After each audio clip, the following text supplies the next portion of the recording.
We're going to go into this mine. Takes 2 minutes to ride at the 1,000-foot level. When you get out down there, there's plenty of room and lights. Oh, good. I thought about that. Oh, God. Just to give you an idea, though, how deep the shaft is, if you see Cripple Creek in the valley, that's at the 400-foot level of the mine, so you go 600 feet under the city. Wow. The tour guide's name is Chuck. Chuck used to work in mines as a blaster. If you ask him questions, he is kind of hard to hear and you have to speak up. Oh, there's a second. There's a second one. I'll step right on in. Alrighty.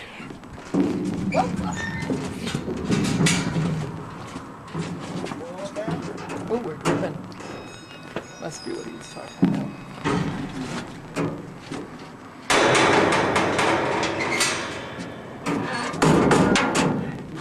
I take it you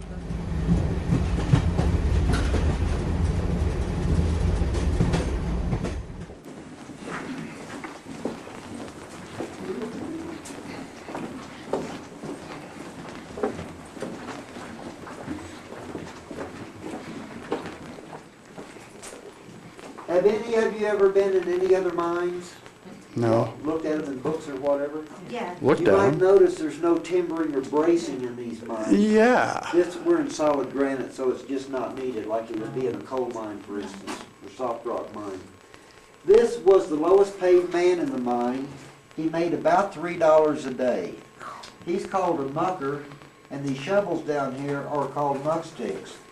These old work carts hold 1 ton, and this fellow was expected to muck up 2 to 2.5 tons an hour by himself, where they had no need for him here. But this can load up a ton in about 40 to 45 seconds. So by about 1920, 1921, just about every mine had at least one of these. We've got this one throttled way back. So imagine this bucket moving about 3 times this fast.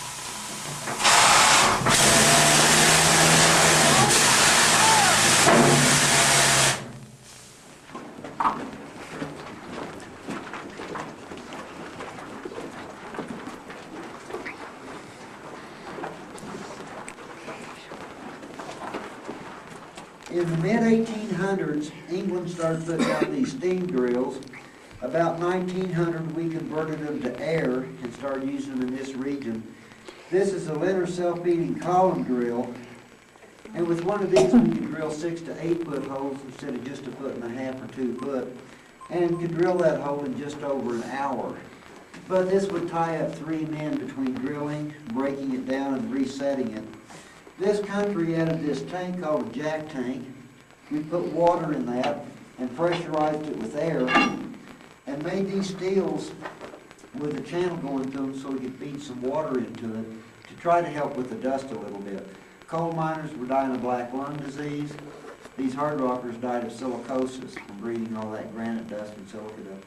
Most of them were pretty badly impaired by the age of 35 and dead by the age of 37 around the turn of the century. So it got them pretty quick. I want to show you what this sounds like, so you might want to hold your ears. You can imagine listening to that for 10 or 12 hours straight. Yeah. These tags are both number and color coded. Those are different timing sequences on these detonators, and they're very accurate. The way this burn is set up, it starts with this center hole which is left empty. That's called a relief. So that rock has a place to begin to move to. We'll shoot these 4 first, called a burn. Then we'll shoot this groove, called a box. Then we'll shoot the sides, that's called the ribs. Then the top, that's called the back. 5th and last, we'll shoot these at the bottom, called lifters. And those are drilled at about a 30-degree down angle. So when all this rock is broken up, those lifters will just roll it off of the face, put it right here in a neat pile, and we can muck it out of here. This type of burn is typically drilled about 6 foot deep. So give or take a little bit, that'll yield about 30 ton of rock per shot. Wow. This is all topped off with 3 feet of safety fuse, and that gives us 3 minutes, which is plenty. You all could be around that first corner if I shot this, and you'd be safe. Your ears might hum a little bit, but you'd be safe. So we just put a bit to this and take a walk and listen and count. We should hear 5 distinct rumbles. If we only heard 4, there'd be a misfire. We'd wait about, 10 or 12 minutes, send one of the new guys down. If I bring a new guy with me, then I'd wait an hour. That's what I do, I'd laugh. This whole district was formed volcanically.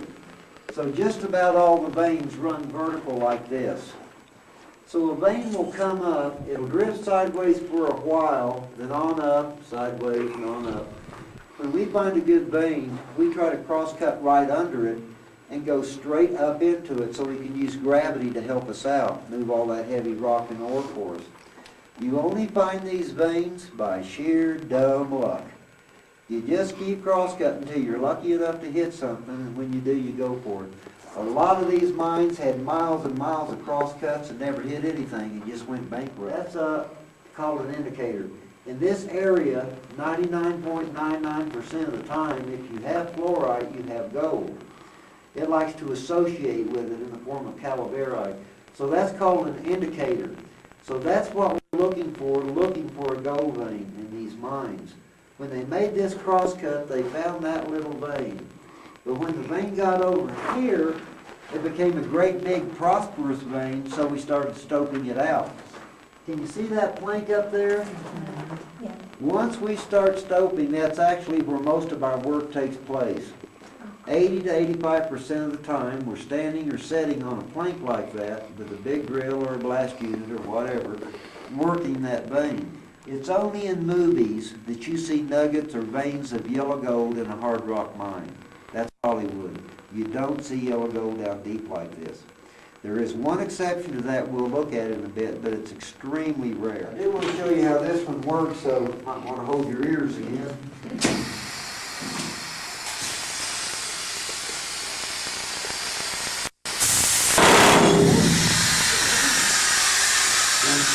Where you can get into bad trouble with this is a true drill.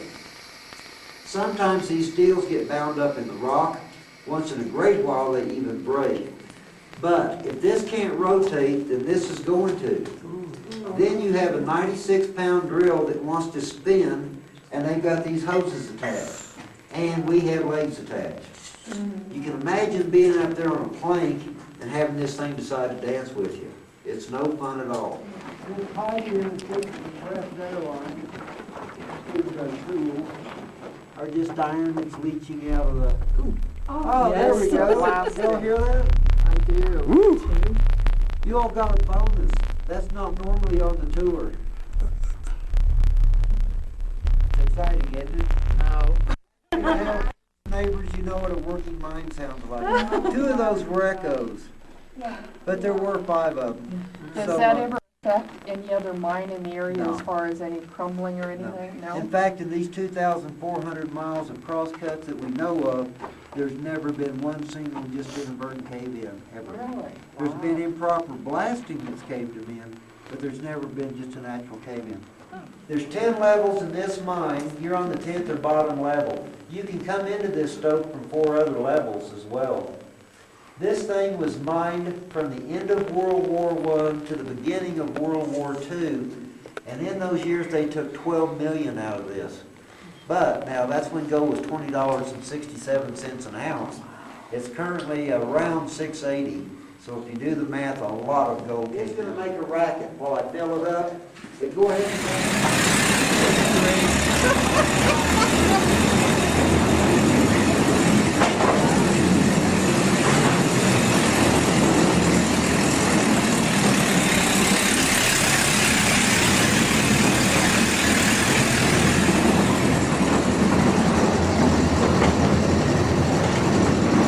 Oh, in the restroom.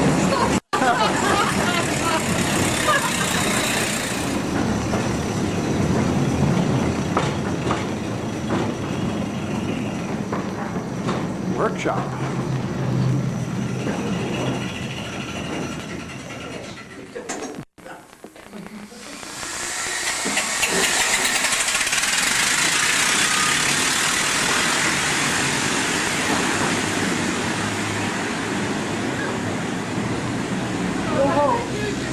set for a certain amount of time? When it works, there's an automatic cutoff switch up there that works about 80% of the time. Oh, okay. When it doesn't, it'll get back up there and just jump the track. Then we'll get a new guy to come down and lever it back on and he'll love me.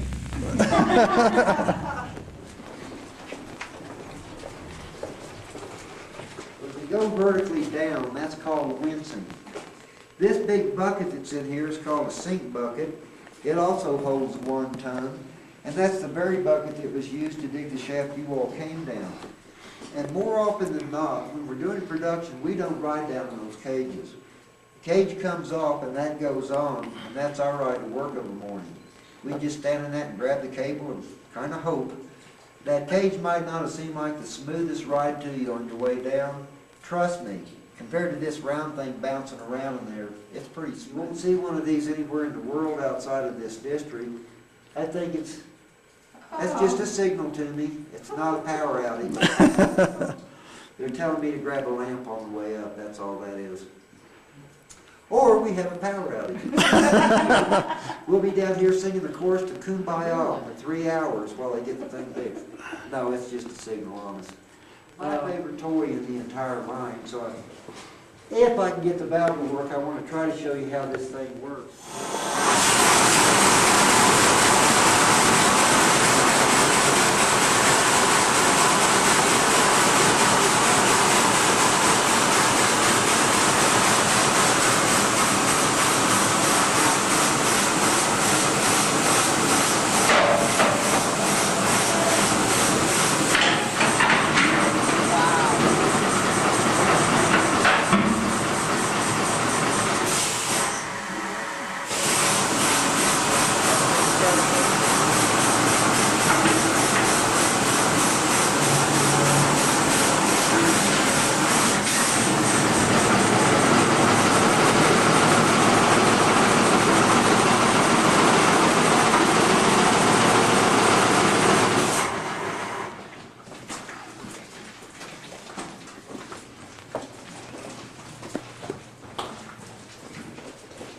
This area was at its peak. The death toll was horrendous. Over a dozen a day sometimes died in this 25 square mile area. These mines were complete chaos. Literally, if you survived a week, there was another new guy, and you were now a veteran. It was just that bad. These mines were completely chaotic. There would be people in the shaft when no one knew it, people drilling, people blasting, a lot of immigrants. They had 6 different languages being used up here. So it was crazy. A fellow named J.W. Stonehouse came out here to visit his brother, who was a miner, and decided there had to be some means to communicate or signal in these mines. So over about a 2-week period, he invented this series of bell signals. You all passed a number of bells during the tour that are tucked back out of the way. But everything we do down here today has a corresponding signal. For instance, I'm a blaster. If I'm getting ready to make a shot, I'll ring a 3-2-1. That tells everyone that I'm ready to shoot, and the bell I'm using lets them know exactly where I'm at and to stay away from me. We use bells to bring you down here, and we're going to use bells to take you back up. Not only did this take off and save an awful lot of lives, but it has today become international. Every single country worldwide that has shaft mining operations or even hard rock tunneling uses this very same series of bell signals, and it was invented right in this tiny little community. So it's pretty neat history to us.